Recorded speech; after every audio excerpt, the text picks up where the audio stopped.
A public spat between global cryptocurrency platform Binance CEO Shanpeng Zhao and WazirX co-founder Nishal Shetty has hit about 15 million of the registered users as of August of the Indian crypto exchange. Now, while Nishal Shetty has maintained that Binance owns WazirX and has access to crypto assets, profits, and also the servers, he has even said that he has legal documentation in place to prove WazirX is owned by Binance. Now, on the other hand, Binance maintains that it does not have any control on operations, including user sign-up, KYC, trading, and initiating withdrawals. We reached out to WazirX, who declined to talk. However, joining me now is Patrick Hillmann, the Chief Communication Officer at Binance, who will elaborate more about this ongoing controversy.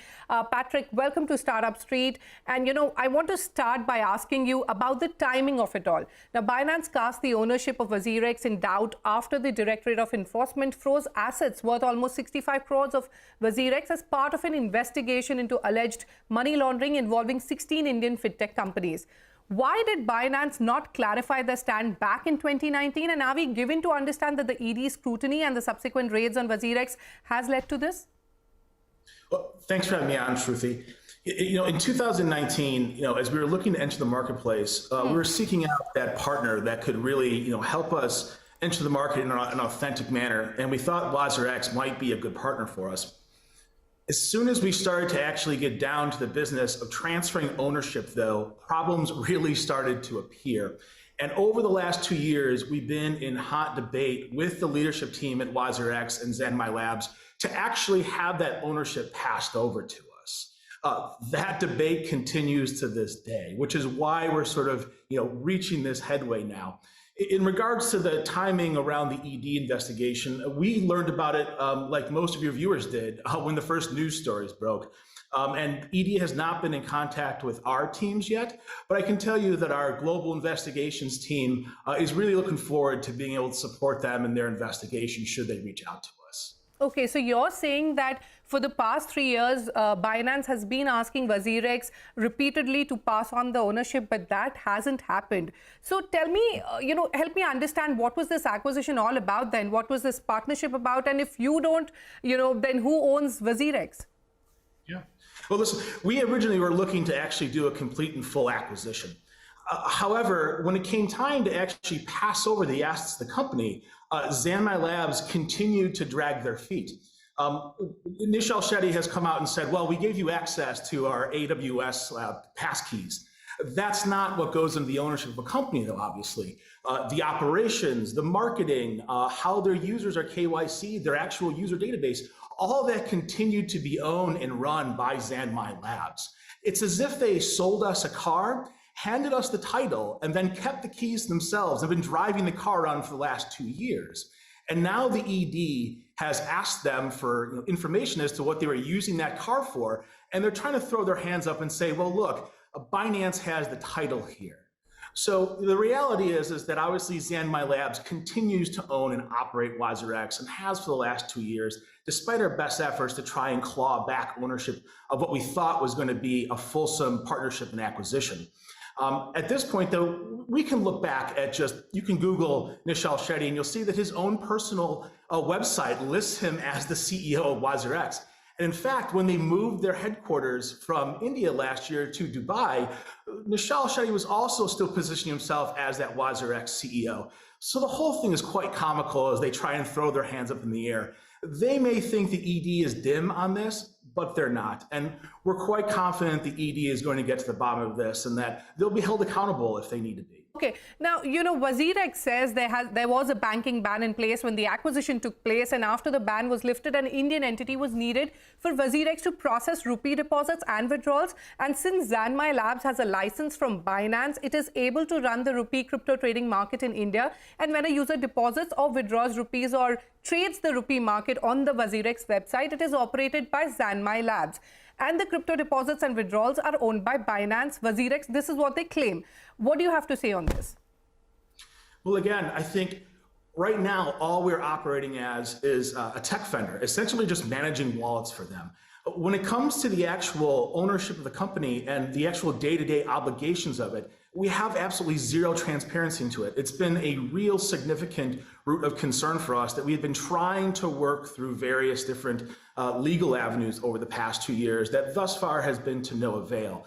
Obviously, with this latest escalation, we're now pursuing additional options for us. Today, our core focus is going to be on how do we ensure that users in India are not impacted in any way.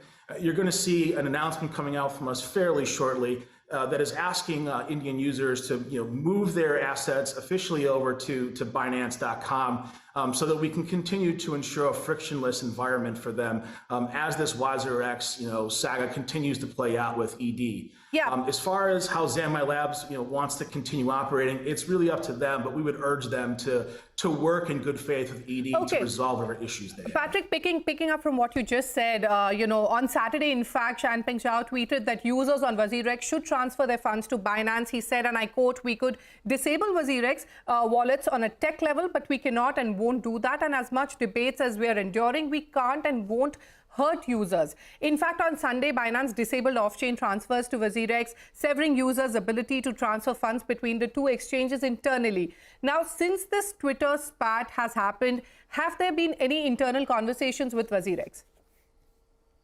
At this point, no, we've not. We've not been able to have a direct conversation with them. We've been trying to work through our various different legal avenues. But we have not been successful in getting a hold of them and trying to move them to a position that's going to protect their users. So there are avenues for users today. And again, we would really urge those users to move their assets over to .com as soon as they possibly can, so that we can ensure that they continue to be secure and again, they continue to have access to them. But tell me how, Patrick. There is a lot of confusion now, given that a lot of users trusted Binance and its global reputation while using WazirX. What happens to users' assets? Binance has asked WazirX users to transfer their funds, but users want to know, what is the grievance redressal mechanism going to be? How do you plan to SOS their concerns? Well, I mean, listen, it's actually fairly simple for users to be able to go and transfer those funds over. And again, there's a reason why Binance has become the largest, most trusted platform across the globe. We always keep our users' focus as our top priority. We're never going to do anything purposefully that's going to hurt, harm, or make our users' lives more difficult, unless we have really bizarre scenarios like we have right now with the leadership team at Zanmai Labs. However, it is quite simple to simply go and move those assets over to Binance.com. We're going to be putting out some information to users so they can do that very simply in the next couple of hours.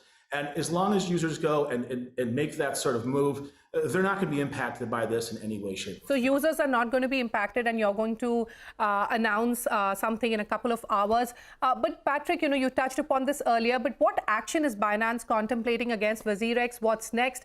Will you sort this matter out in person, or will this go to the court? We're going to explore all options at this point.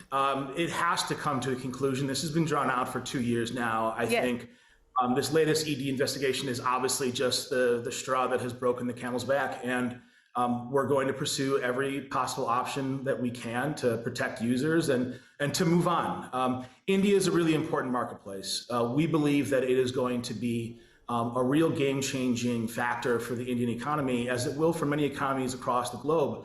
It's also a core base on where we get a lot of our engineering talent from. Our current CTO, our current global head of product, those are all Indian talents that we recruited. And so India is a priority market for us, and we're going to find a way forward one way or the other. Okay, so India is a priority market for you, but what is the solution to this? Would you look at perhaps buying Zanmai or give WazirX back to the founders? Is that on the cards? I don't think we'll be looking to get more engaged with Zanmai Labs going forward, no. Okay, one final question before I let you go. What are Binance's future plans for the India market then? I think the Indian market, as I said, is a tremendous opportunity, both for the Indian populace who is looking to have access to crypto assets. It really has a tremendous impact, particularly in those in the rural communities who don't have access to really strong traditional banking institutions. It's a tremendous environment for us to continue to recruit from an engineering and talent standpoint. I think there's still some questions regarding how crypto is going to be taxed. how it's going to be regulated, and all of those things really impact the user experience and the availability of these products at an affordable rate for those users. And so there are still some things that have to be ironed out, but we're really excited to continue working with Indian government to sort of find some good solutions to those questions at hand. And I am sure that at some point you're going to see us really start to make some significant headway in the Indian marketplace. It just might take a little bit of time. All right, we'll surely keep a track, and we've completely run out of time, Patrick. Many thanks for joining us on Startup Street, and we'll surely be following up the story and how this all plays out. Many thanks. Thanks, Shruti.